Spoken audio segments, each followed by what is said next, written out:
먼저는 오늘 5과는 이제 사람들을 향한 바울의 열정에 대해서 우리가 말씀을 통해서 깊이 좀 느껴볼 수 있는 과라고 할 수 있는데, 지난 시간에 조금 다른 성격이라고 하면서 여러 가지 바울 서신에 나타난 어떤 에베소서나 로마서나 뭐 이런 빌립보서나 이런 서신에 나타난 구절들을 한번 쭉 나열한 것들을 정리해서 나눠드리면서 남을 위한 기도의 어떤 개론을 저희가 사실 살펴봤습니다.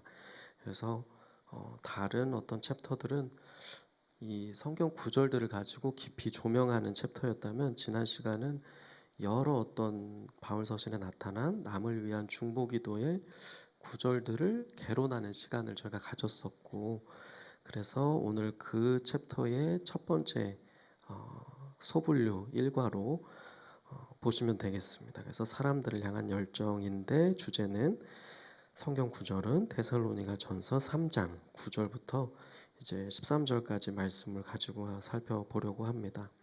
그래서 사실 더더욱이 이 맥락 기억하기에 나와 있는 이 인포그래픽의 그림들이 더 이번 과를 배우면서는 많이 나오는 어떤 핵심 주제와 같다고 아마 배우시면서 또 돌아보실 때에 아마 이렇게 느끼시게 될 겁니다. 그래서 한번 눈으로 한번 지금 쭉 보시고, 우리가 사람에 대한 어떤 사람의 유익, 그리고 사람에 대한 사랑이 하나님 사람의 기준이 되고, 바울이 얼마나 중보기도에 우선순위를 두었는지, 그리고 마음속에 어떤 문제를 해결해야 된다는 정직과 겸손으로 기도의 문을 열자는 이런 내용을 봤었구나 하는 것들을 한번 눈으로 지금 보신 다음에 이제 5과 말씀 보시면서 들어가 보도록 하겠습니다.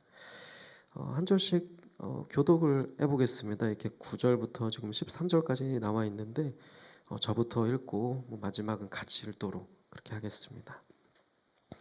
우리가 우리 하나님 앞에서 너희로 말미암아 모든 기쁨으로 기뻐하니 너희를 위하여 능히 어떠한 감사로 하나님께 보답할까.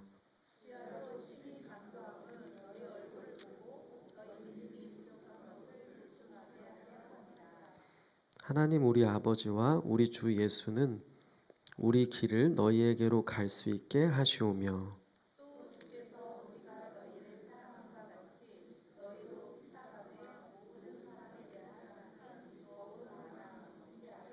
다 같이 너희 마음을 굳건하게 하시고 우리 주 예수께서 그의 모든 성도와 함께 강림하실 때에 하나님 우리 아버지 앞에서 거룩함에 흠이 없게 하시기를 원하노라. 아멘. 네, 데살로니가 전서 이제 3장에 나오는 이 강구를 통해서 어떻게 바울이 사람들을 향한 어떤 열정을 가지고 기도를 했는지 오늘은 보도록 하겠습니다. 이 그 과를 열어가면서 이제 여기 1페이지 아래 세 줄 정도 되는 문장을 보게 되면 이 저자분이 표현하기를 여러 중보기도의 본보기가 있지만 여기서는 더더욱이나 이제 애틋한 감정을 느낄 수 있다라고 표현합니다. 배우다 보니 또 저도 준비하다 보니 그런 감정들이 아마 느끼실 거고 저도 많이 느꼈었는데요. 한번 문맥을 통해서 바울이 어떤 마음을 품었는지 한번 보도록 하겠습니다. 이 페이지를 한번 넘겨보시면 1번부터 이제 나오는데요. 사람들을 향한 열정의 산물. 바울 1번. 바울의 기도는 데살로니가 교인들과 함께 있고 싶은 간절한 열망에서 비롯되었다라고 첫 번째 사항으로 언급할 수 있습니다. 그래서 아까 읽은 그 기도가 얼마나 간절한 애틋한 그런 열망에서 나왔는지 우리가 주목하지 않을 수 없는데요. 우선은 어떤 더 큰 맥락을 A번에서 언급을 해줍니다. 사도행전 17장에 나오는 2차 전도 여행의 그 맥락에서 바울이 지금 어디에 위치해 있는가, 이 서신을 쓸 때 간략히 한번 보시면 바울과 또 신라는 빌립보에 갔었고요. 거기서 핍박을 받다가 이제 데살로니가로 옮겼었고요. 그리고 거기서도 몇 주 못 있고 박해를 받다가 베레아로 옮겼었고, 베레아에서는 이제 아테네로 갔었고, 아테네에서도 만만치 않은 장애물로 고생하다가 지금 사실 바울이 이 서신을 쓸 때는, 데살로니가 서신을 쓸 때는 고린도에 있었습니다. 그래서 당도한 고린도에는 도덕적, 문화적인 장벽이 역시나 그 앞에 버티고 서 있었다. 바울은 그러한 상황 가운데 고린도에서 우리에게 익히 알려져 있기로 1년 6개월 가량을 머물면서 이제 이 서신을 쓴 것으로 우리가 알려져 있습니다. 그래서 두 번째 단락 보시면 이러한 정황 속에서 바울은 이제 그 고린도에 머물면서 그가 개척했던 교회들을 돌아봤다라고 할 수 있습니다. 그 가운데서 데살로니가 교회를 이제 떠올리면서 세 번째 줄에 신자들을 향한 깊은 우려로 인해 마음이 몹시 아팠음을 알 수가 있습니다. 보면 그가 금방 떠났기 때문인데요. 우리가 잠시 너희를 떠난 것은 얼굴이요 마음이 아니니 이런 표현들을 통해서 우리는 바울이 비록 물리적인 거리는 떨어져 있었고 얼굴은 계속 보지 못하는 상황이었지만 마음은 있었지만 굉장히 그들과 여전히 마음만은 함께 있으면서 열정적으로 그들을 보려고 힘썼다는 사실을 알 수 있습니다. 많은 어떤 염려, 우려가 그 가운데 있었다는 것은 사실 그만큼 그가 누군가를 염려하고 좀 우려하고 있다는 것은 그만큼 그들을 향해서 큰 마음을 쑥 갖고 있다는 것의 반증이라고 할 수 있겠죠. 그래서 그가 얼마나 많이 그들을 사랑했고 그들을 향한 열정을 가지고 있었는지 우리는 그 데살로니가 3장 1절, 2절, 5절의 말씀들을 통해서도 알 수가 있습니다. 그가 가지 못했기 때문에 여기 디모데를 보냈다. 그래서 디모데를 통해 너희 소식을 내가 잘 들었다. 이런 내용들도 언급되고 있습니다. 네, 그럼 B번을 한번 보시면 바울은 특히나 여기 개척한 교회들한테 보냈기 때문에 여기에 들어갈 말은 바울은 다른 그리스도인들 특히 갓 믿은 그리스도인들, 갓 믿은 사람들, 갓난아기 할 때 그 갓입니다. 그래서 갓 믿은 사람들이 잘 되는 일에 특히나 깊이 헌신했다라고 합니다. 그래서 그들을 어린아이에게 하듯이 양육하고 먹이고 안정시키면서 기초를 잘 다져주고 싶었던 것 같습니다. 그러한 마음에 불탔다고 합니다. 바울이 그들을 위해서 그렇기 때문에 이처럼 기도한 건 당연했었고 이거는 바울 서신에 나타난 그의 전형적인 모습이라고 설명할 수 있습니다. 그래서 여기 그 다음 괄호는 그는 단순히 직업인과 같은 수준으로 한 번도 내려간 적이 없었다라고 정리할 수 있습니다. 우리가 흔히 말하기를 뭔가 직업을 넘어서 일하는 사람들을 이제 소명인이라고 하잖아요. 그래서 바울은 자신의 소명이 사도로서의 그 소명이 뚜렷한 분명한 사람들이었고 여기에서 한 번도 그래서 이렇게까지 그들을 위해서 헌신하는 모습을 볼 때에 그는 단순한 복음을 전하는 일에 한 번도 직업으로서 대한 적은 없었다라고 하고 있습니다.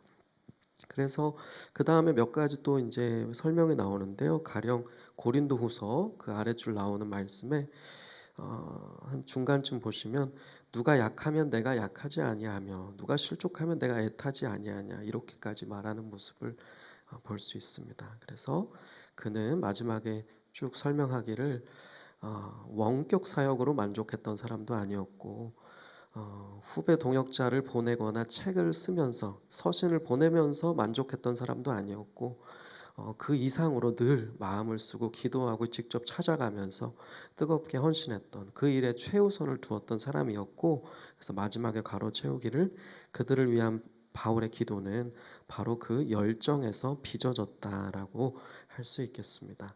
바울은 이처럼 굉장한 열정의 사람이었습니다. 그 열정으로부터 오늘의 기도도 나왔다고 할 수 있습니다. 2번도 지난 시간에 배운 것에 대한 연장이어서 아마 익숙하실 텐데요. 2번은 이렇습니다. 바울의 기도는 사람들의 유익을 구하는 뜨거운 애정에서 비롯되었다라는 것을 알 수 있습니다. 여기서도 이제 A번에 여러 가지 이제 앞선 설명들이 나오는데요.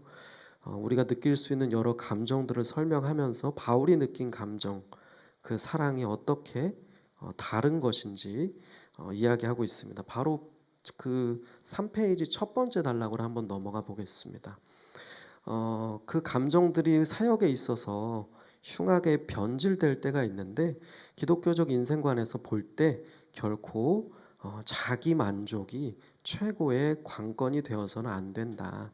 관건은 실제의 사람들을 섬기는 것이 돼야 된다. 바울은 그런 차원에서 사람의 유익을 구하고 사랑했던 것임을 이야기합니다. 그래서 마지막 저기 문제는 이렇게 나오고 목표는 이렇게 나오는데 그 다음에 어, 전제는이라고 나오는 데를 한번 보겠습니다. 그 단락 첫 번째 단락에서 아래서 네 번째 줄인데요.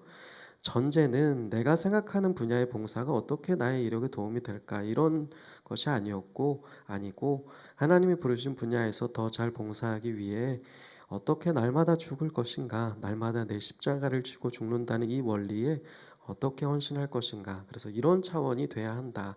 바울은 이런 관점을 유지했다라고 분명히 하고 있습니다. 그래서 B번에도 보시면 두 번째 줄에 부름받는 이 일에서 기쁨을 얻는 것은 좋다고 할 수 있지만 그 기쁨이 우리 삶의 목표로 우리의 선택을 지배하는 기준이 되어서는 안 된다고 이야기합니다. 자신의 은사에 대해서 어떤 평가를 받는 것도 좋겠지만 왜 그렇게 얘기했냐면 그 은사에 너무 몰두한 나머지 부지중에 우리는 자아 숭배에 빠질 수도 있기 때문이라고 설명합니다.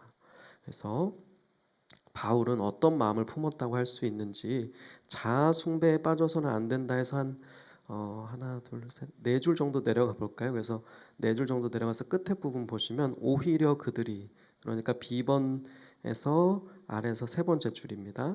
오히려 그들이 잘 되기를 바라는 마음으로 그는 고뇌했었고 박해당하는 그들을 견고히 세워주고 싶어 했었다. 굳건하게 하고 믿음을 격려해서 그들이 시련 중에 흔들리지 않게 도와주고 싶었다. 이 마음은 여기서 이제 이렇게 설명하고 너무나도 공감되는 표현이 나오는데요. 이 마음은 무슨 마음인가? 바로 목자의 심정이었다라고 표현하고 있습니다. 그래서 바울은 바로 예수님과 같은 목자의 심정을 품고 사랑의 마음을 가지고 이제 그들을 향한 뜨거운 열정으로 기도를 했던 사람이었다라고 설명하고 있습니다. 그리고 이제 그 아래 요컨대라고 하면서 이제 그동안의 내용들을 다시 한번 정리해 줍니다. 요컨대 바울이 그들과 함께 있으려고 했던 거는 이러한 차원에서 그들의 유익을 구하기 위함이었고 이것은 근본적인 기독교의 표출이다라고 하면서 아래 설명하기를 예수님도 이렇게 우리의 유익을 위해서 사셨고 똑같이 사람들을 섬기라고 명하셨다. 다른 사람을 주관할 것이 아니라 그들의 유익을 위해 우리의 사심, 사사로운 마음을 죽이라고 하셨다. 이런 태도는 거칠해온 가면이 아니라 다시 말하길 그리스도인의 삶의 본질적인 특성이다라고 설명할 수 있겠습니다. 바울은 바로 이러한 점을 알았고 삶으로 실천했다. 그의 기도는 신자들을 향한 보다 깊고 끊임없는 그의 사랑이었다라고 정리할 수 있겠습니다. 그래서 이처럼 우리의 기도도 오늘 배우게 되는 이 핵심이 여기서 이제 계속 나오고 있는데요. 어떤 사람들을 위해서 기도할 때 그들을 향한 어떤 하나님 아버지 예수 그리스도께서 가지셨던 목자의 심정을 반영해야 하고 바로 그러한 사랑이 있어야 그 토대 위에 있어야 한다라는 것을 강조하고 있습니다.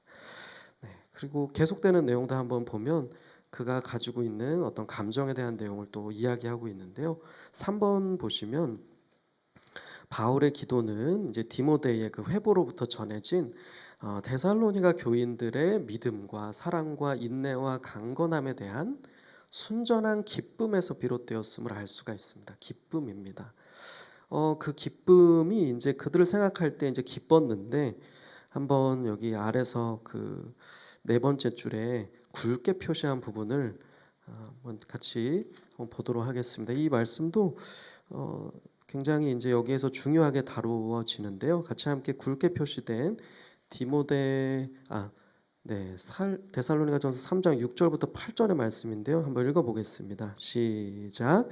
지금은 디모데가 너희에게로부터 와서 너희 믿음과 사랑의 기쁜 소식을 우리에게 전하고 또 너희가 항상 우리를 잘 생각하여 우리가 너희를 간절히 보고자 함과 같이 너희도 우리를 간절히 보고자 한다 하니 이러므로 형제들아 우리가 모든 궁핍과 환난 가운데서 너희 믿음으로 말미암아 너희에게 위로를 받았노라. 그러므로 너희가 주 안에 굳게 선즉 우리가 이제는 살리라. 네. 이러한 표현입니다. 바울이 얼마나 디모데를 통해 받은 그러한 소식들을 통해서 기뻤는지, 그리고 듣기로 그들도 바울을 많이 생각했던 것 같습니다. 바울을 보고 싶어 했고, 바울이 그들을 보고 싶어 하는 만큼 그들도 바울을 생각한다는 것을 디모데가 전해 주었던 것이죠. 그래서 바울도 그러한 마음을 가지고 있었던, 그리고 믿음과 사랑의 어떤 모습을 견지했던 그들의 모습을 통해서 여기 보기를, 내가 참 염려가 아까 많았다고 했었잖아요. 우려가 많았다고 했는데 그 마음에 디모데를 통한 그 회복에서 위로를 받았다, 이렇게 이야기하고 있습니다. 바울의 마음에 디모데를 통한 그 위로, 기쁨이 있었고, 그 마음에서부터 사실 이 기도가 시작됐고 편지를 쓰게 됐음을 밝히고 있습니다. 이처럼 오늘 아마 이렇게, 앞으로도 아마 그럴 텐데요. 이 바울의 기도라는 책, 이 저자의 설명을 듣다 보면 어떤 책들에 나타난 그들의 상황을 좀 더 잘 이해하게 되는 것 같고요. 그리고 그때의 바울이 그 상황에서 어떻게 기도했는가를 저희가 더 배우게 되면서, 우리는 과연 우리의 삶의 다양한 상황과 이 사람들과 살아가는 이 세상 속에서 어떠한 마음을 가지고 기도해야 하는지를 좀 배울 수 있게 되는 것 같습니다. 그래서 더 한번 그런 차원을 한번 염두에 두시고 4페이지 B번으로 한번 또 다시 가보겠습니다. 위에부터.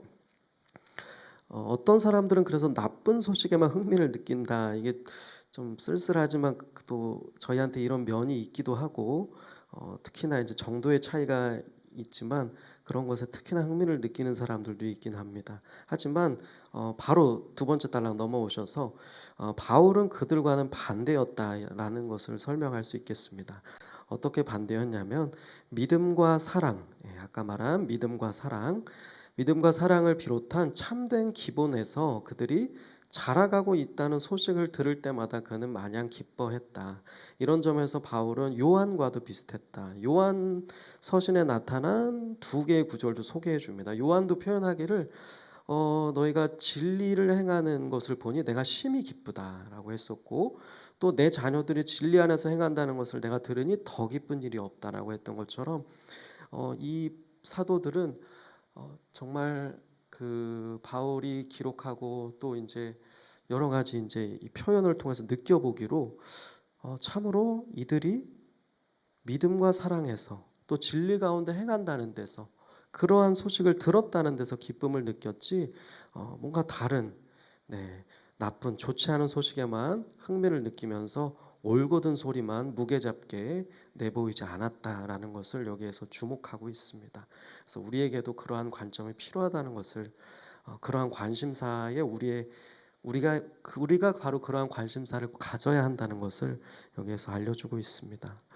다시 한번 10번으로 가보시면, 이 10번은 이제 오늘 어떤 그 과의 핵심이라고 할 수 있습니다. 한번 10번의 그 별 표시를 한번 해보시고 같이 함께 보도록 하겠습니다. 바울의 기도는 그리스도인들이 그리스도인답게 힘껏 전진하고 있다는 회보를 들은 순전한 기쁨에서 일부 비롯되었다. 기본적으로 바울의 기도는 사람들을 향한 열정의 산물이다. 그의 순전하고 뜨거운 기도는 그저 흥분된 감정이 아닌 그리스도 안에 형제 자매를 향한 사랑에서 흘러넘쳤다. 기도를 더 잘하려면 우리의 사랑이 더욱 깊어져야 한다. 자신을 희생하는 사랑이 훈련될수록 그만큼 중보 기도도 자라간다. 사랑이 없이 겉으로만 뜨거운 기도는 결국 가짜이고 공허하며 얄팍하다라고, 우리가 배울 수 있는 적용점을 아주 잘 서술해 준 것 같습니다. 결국에는 저도 기도하다 보면 결국에는 처음에는 품지 못했던 감정들을 하나님이 품게 하시는 것 같고, 우리에게 마치 바울이 명령하듯 그리스도 예수의 마음을 품으라는 것처럼 기도하다 보면 그러한 자리로, 그러한 마음으로 우리를 빚어간다라는 것을 아마 성도님들도 느끼셨던 적이 있을 것 같은데요. 그래서 더욱이 이 표현이 많이 공감이 되는 것 같습니다. 우리의 사랑이 결국에는 더욱 기도를 잘하기 위해서는 깊어져야 하고, 그것에 훈련이 된 사람일수록 중보 기도도 자라갈 수 있다는 이것이 아마 오늘 배울 수 있는 우리가 묵상해 볼 수 있는 좋은 적용 구절이 아닌가 생각이 듭니다. 계속 한번 보겠습니다. 이제 사람들을 향한 지속적인 열정이라는 주제인데요. 여기서 우리가 해야 할 일은 이 기도에 하나님의 사람들이 특별히 데살로니가 이 교인들이 어떻게 등장하고 있는지를 우리가 보는 일입니다. 첫 번째입니다. 1번 바울의 기도에는 하나님의 사람들로 인한 감사가 넘친다. 그러니까 데살로니가 교인들을 보면서 그들로 인한 감사가 넘친다는 것입니다.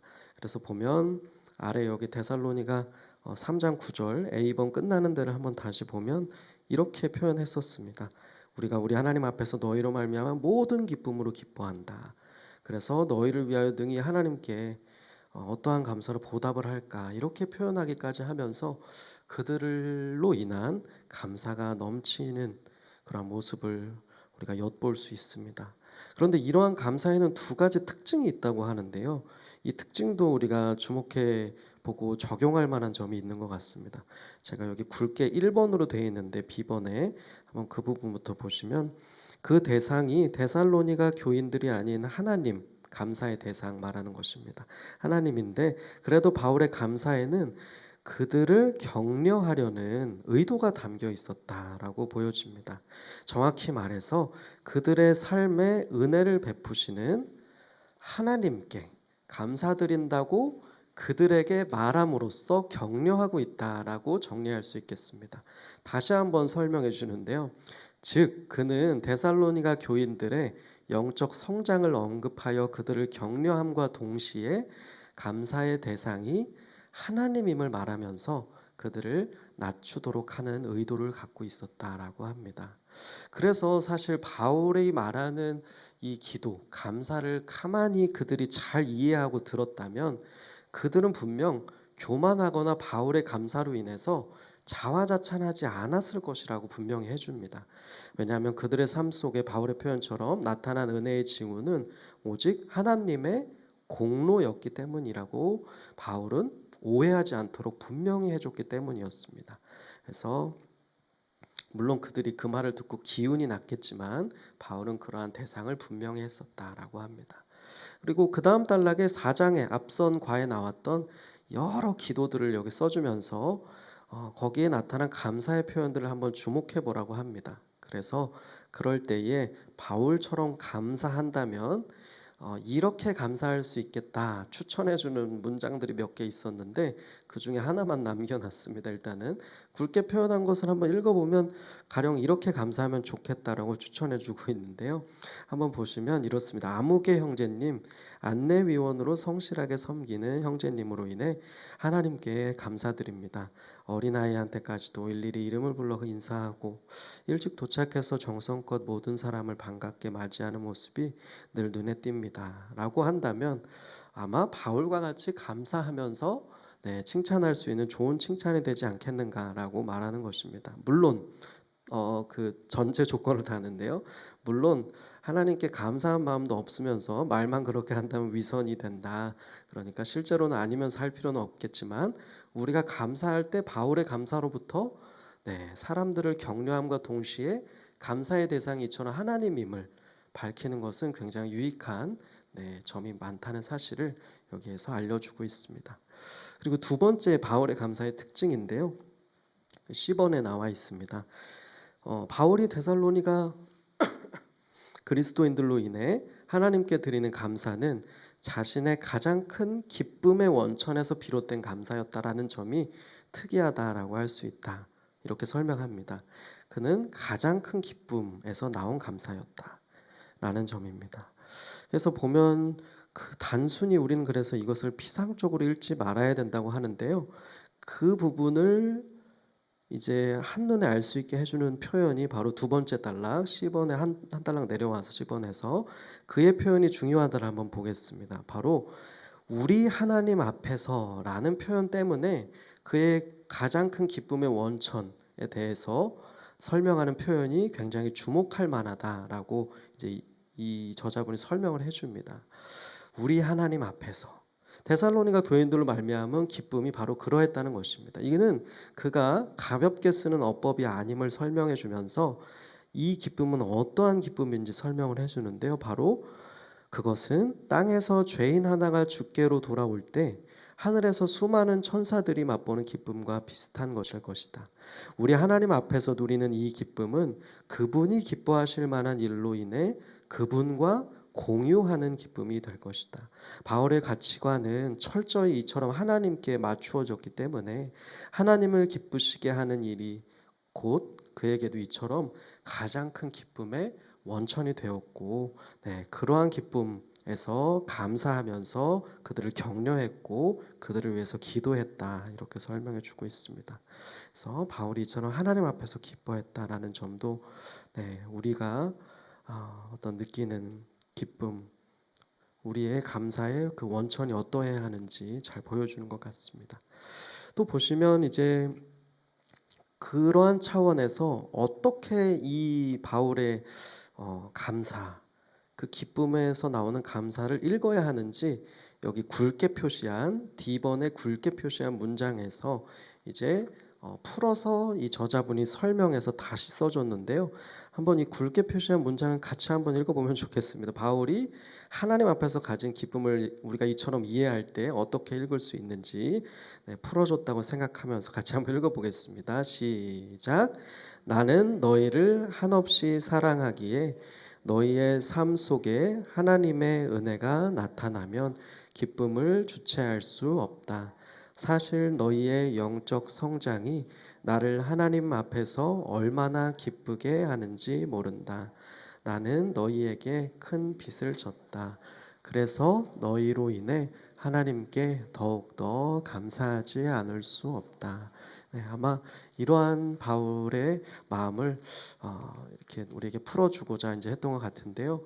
이처럼 우리가 바울의 서신을 읽을 때 바울이 가지고 있었던 감정과 그 기도에 깔린 그가 품은 마음을 읽어야 더 정확히 우리가 기도할 수 있게 됨을 저자분은 강조해주고 있습니다.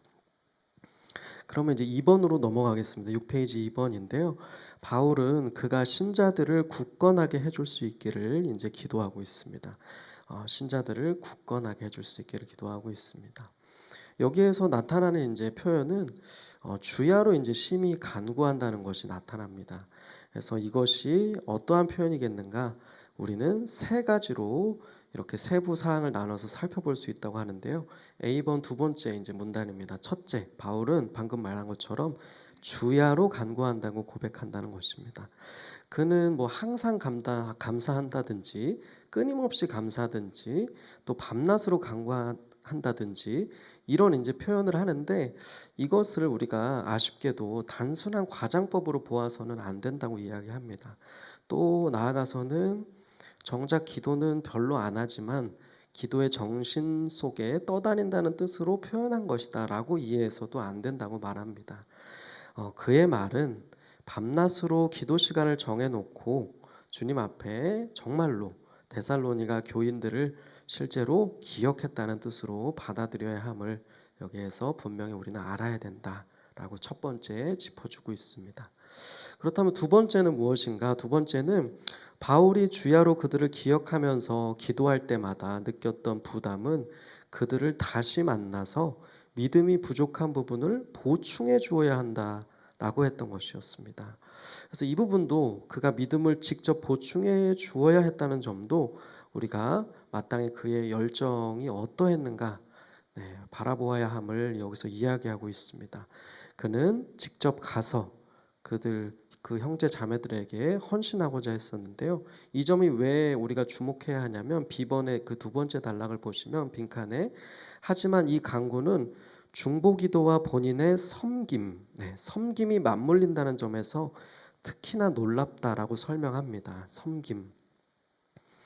그는 데살로니가 교인들의 믿음을 굳건하게 해달라고만 기도하고 그 방법은 불문에 붙인 게 아니었다. 그렇다면 무엇이었냐면 바울은 자신이 그 일을 결국에는 하겠다라고 기도하고 있습니다. 그는 전능하신 하나님을 뵌 후에 마치 이사야와 같다고 볼 수 있겠습니다. 내가 여기 있나이다 나를 보내소서처럼 바울은 그에게 기도란 그리스도인의 섬김 대용물이 아니었고 섬김의 일부였다. 내가 그들을 위해 기도하면서 내가 직접 가기를 기도했다라고 하는 것입니다. 그래서 그는 신자들을 위해 장시간 기도할 때면 반드시 직접 섬기려는 열망을 이처럼 품었는데 우리도 사실 그러해야 마땅하다는 이야기를 여기서 해주고 있습니다. 네, 그래서 보시면 6페이지 마지막 문단에 보시면 이러한 사고 방식이 우리 모두에게도 사실 있어야 한다라고 말합니다. 물론 이제 여기서 설명하기를 우리 모두는 선교사님들처럼 타문화권 사역으로 다 부름받지도 않았지만 제가 여기 굵게 표시를 했는데요. 분명히 우리는 무언가는 할 수 있다라고 이제 이야기하는 것이죠. 아는 신자들을 위해 기도할 때 격려의 편지를 쓴다든지 빗나가려는 10대 아이의 친구가 되어준다든지 아버지 없는 아이를 낚시 갈 때 데려간다든지 동네의 젊은 그리스도인을 위해 성경 공부를 시작한다든지 제3세계 목사에게 책을 선물로 보내준다든지 등을 언급해주면서 무엇이 되었든 우리도 직접 누군가를 위해 마땅히 사랑의 마음으로 바울처럼 기도한다면 사실은 그 기도하면서 아 그래 기도까지만으로 그 나의 만족 선을 삼는 것이 아니라 바울처럼 사실은 누구나 자연스럽게 직접 가고자 내가 가겠습니다. 내가 뭔가 하겠습니다. 하게 된다는 것이고 우리도 사실 그 목표까지 수준까지 나아가야 함을 여기서 지적해주고 있습니다. 그렇다면 이제 세 번째 마지막 세 번째는 이것인데요. 놀랍게도 바울은 자신의 섬김을 막는 장애물을 말하는 것인데요. 막는 요인들을 인식했다는 것입니다. 그래서 이렇게 표현했습니다. 나 바울은 한 번, 두 번 너희에게 이렇게 가고자 했으나 사탄이 우리를 막았다. 아마 어떤 정확한 이제 장애였는지는 나타나지 않지만 이처럼 사탄의 방해를 바울은 인식하고 있었고 그런데 여기서 중요한 점은 뭐냐면 여기 말하는 것처럼 그는 이런 장애물 때문에 기도를 주춤한 것이 아니었고 장애물을 만났기 때문에 더 간절히 기도했다는 점이라고 말합니다. 방해는 낙심의 이유가 아니라 새로운 중보의 제목이 되었음을 지적해주고 있습니다. 그래서 이상의 이처럼 세 가지의 세부적이게 살펴본 사항은 모두 바울의 기도 생활이 하나님의 사람들을 향한 큰 열정과 연관되어 있음을 확증해주고 있다라고 말해주고 있습니다. 그래서 우리도 기도하고 섬기며 나아갈 때 뭐 선교 현장에 나아갈 때라든지 사실은 예기치 못한 정말 어떻게 보면 또 수련회 갈 때도 마찬가지고 방해나 뜻하지 못한 상황들을 어떻게 보면 매번 좀 맞이할 수밖에 없는 것 같습니다. 그게 정말 영적인 싸움이기 때문에 사탄의 방해로서 우리가 인식하고 더 기도해야 아마 할 텐데요. 분명히 여기서도 바울은 그러한 것들을 무지하게 모르지 않았고 분명히 인식하면서 오히려 그것 때문에 그것을 어찌 보면 당연하게 좀 받아들이면서 낙심하거나 주춤하지 않고 더 기도했다는 점을 여기서 우리가 주목해봐야 한다고 이 저자분은 강조해주고 있습니다. 그렇다면 이제 3번입니다. 3번은 바울은 신자들 간에 사랑이 흘러 넘치기를 이제 기도하고 있습니다. 그래서 여기서 기록하기를 한번 A번에 등장한 말씀을 읽어보면 이렇게 말했습니다. 우리가 너희를 사랑함 같이 너희도 피차간 모든 사람에 대한 사랑이 더욱 많아지기를 기도하고 있습니다. 두 가지 대상이 나오는데 하나는 피차간 서로를 향해 그리고 또 하나는 모든 사람입니다. 여기에서 이제 이 부분을 설명하는데요. B번을 한번 보시면 당시에는 이처럼 서열이 높은 사람들에게 충정을 다하는 것은 당연한 것이었지만 바울의 말은 세계관을 많이 깨는 말이었음을 말하고 있습니다. 여기서 바울은 B번의 두 번째 줄부터 보시면 끝에부터 여기서 바울은 그리스도인의 사랑이 피차간 그리고 모든 사람을 향해 더욱 깊어져 흘러 넘치기를 기도하고 있다라고 말합니다. 그래서 우리가 사는 세상도 똑같다고 이제 아래에서 다시 한번 설명해 주는데요. 이처럼 세상은 사실은 냉혹하고 살벌한 곳이라고 말합니다. 고대 그리스 로마에서도 그랬고 오늘 우리가 사는 지금 21세기의 우리 나라에서도 마찬가지라고 할 수 있을 겁니다. 그러나 우리가 성경을 통해 다시 한번 견지하게 되는 사실은 그리스도인의 사랑 그 사랑은 성숙하고 깊은 무조건적인 그리스도 예수의 그 사랑은 어, 우리 안에서 이 세상 가운데서 우리가 그것을 견지할 때 여기서 말하기를 큰 위력을 발휘한다라고 설명합니다. 우리는 과연 이와 같은 간구로 어느 정도나 기도에 뜨거운 관심사를 가지고 기도하고 있는가 여기서 묻고 있습니다. 그래서 우리에게도 그러한 사랑이 흘러 넘치기를 기도해야 함을 그러한 사랑으로 성도들을 생각하면서 기도하는 일이 절실히 더 필요하다는 사실을 다시 한번 말해주고 있습니다. 그렇다면 이제 거의 마지막으로 다가왔는데요. 마지막 4번입니다. 4번에는 어떻게 기도가 마무리되는지를 살펴볼 수 있는데요. 보시면 바울은 신자들의 마음이 굳건해져 마지막 날에 흠이 없고 거룩하기를 위해서 기도한다라고 우리는 그 마지막 기도의 제목을 정리할 수 있겠습니다. 한번 다시 한번 A번에 여기 나타난 데살로니가전서 3장 13절을 읽어보겠습니다. 시작. 너희 마음을 굳건하게 하시고 우리 주 예수께서 그의 모든 성도와 함께 강림하실 때에 하나님 우리 아버지 앞에서 거룩함에 흠이 없게 하시기를 원하노라. 아멘. 네, 이렇게 맞춰지고 있습니다. 그래서 우리가 이처럼 바울이 기도하는 것처럼 이것이 얼마나 기도의 중요한 제목이냐면 우리가 그분을 향해서 이렇게 순수한 충정이 깊어지고 의지가 깊어지게 되면 우리는 주의 날을 두려워할 필요가 없을 것이다라고 설명합니다. 우리가 섬기는 그분은 어둠에 감추인 것들을 그날에 다 나타낼 분이시고 그때에 각 사람에게 하나님께로부터 칭찬이 있을 것인데 바울처럼 그 성도들이 또 우리가 흠이 없고 거룩하게 서게 된다면 살아가게 된다면 주의 날을 두려워하지 않을 것이다라고 말합니다. 그래서 이러한 것을 우리도 영원의 가치의 그 관점에서 기도해야 된다고 말하는데요. 아래 보시면 아래서 세 번째 줄부터 한번 보겠습니다.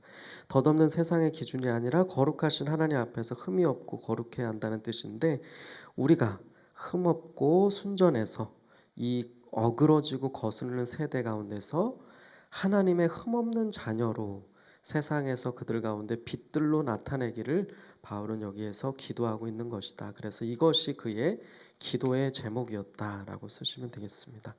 그래서 흠이 없기를 위해서 거룩하게 서기를 위해서 기도했음을 말하면서 이제 8페이지 B번에 이렇게 마무리하고 있습니다.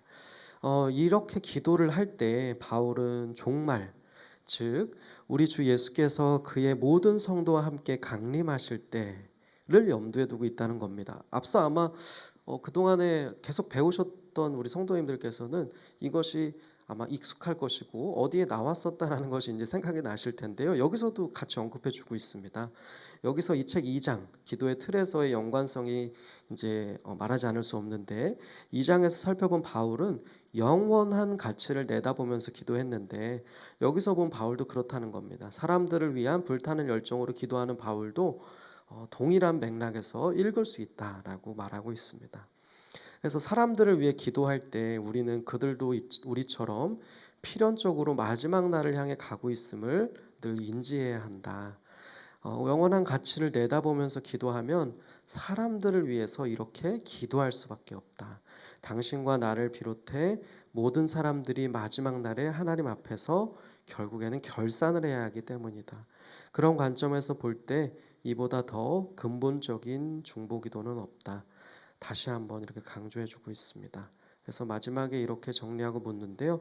하나님이 사람들의 마음을 굳건하게 하셔서 마지막 날에 그들이 하나님 우리 아버지 앞에서 거룩하고 흠이 없게 되어야 한다. 하나님의 사람들을 위해 이런 간구를 올린 것이 언제인가라고 묻습니다. 아마 지난번에 또 2장에서도 한번 다루었기 때문에 이러한 것들을 기도의 제목으로 또 삼고 계신 또 부분이 있을 줄로 또 생각을 하는데 저도 이러한 제목들을 놓고서 계속 한 번씩 또 중요하게 또 기도의 대상들을 떠올리면서 기도를 이어가고 있는 것 같습니다. 오늘 배운 내용들이 아마 지난 시간에 배운 앞서 1페이지에 넣은 그림이 얼마나 반영되는지 아마 보시면서 느끼셨을 것 같은데요.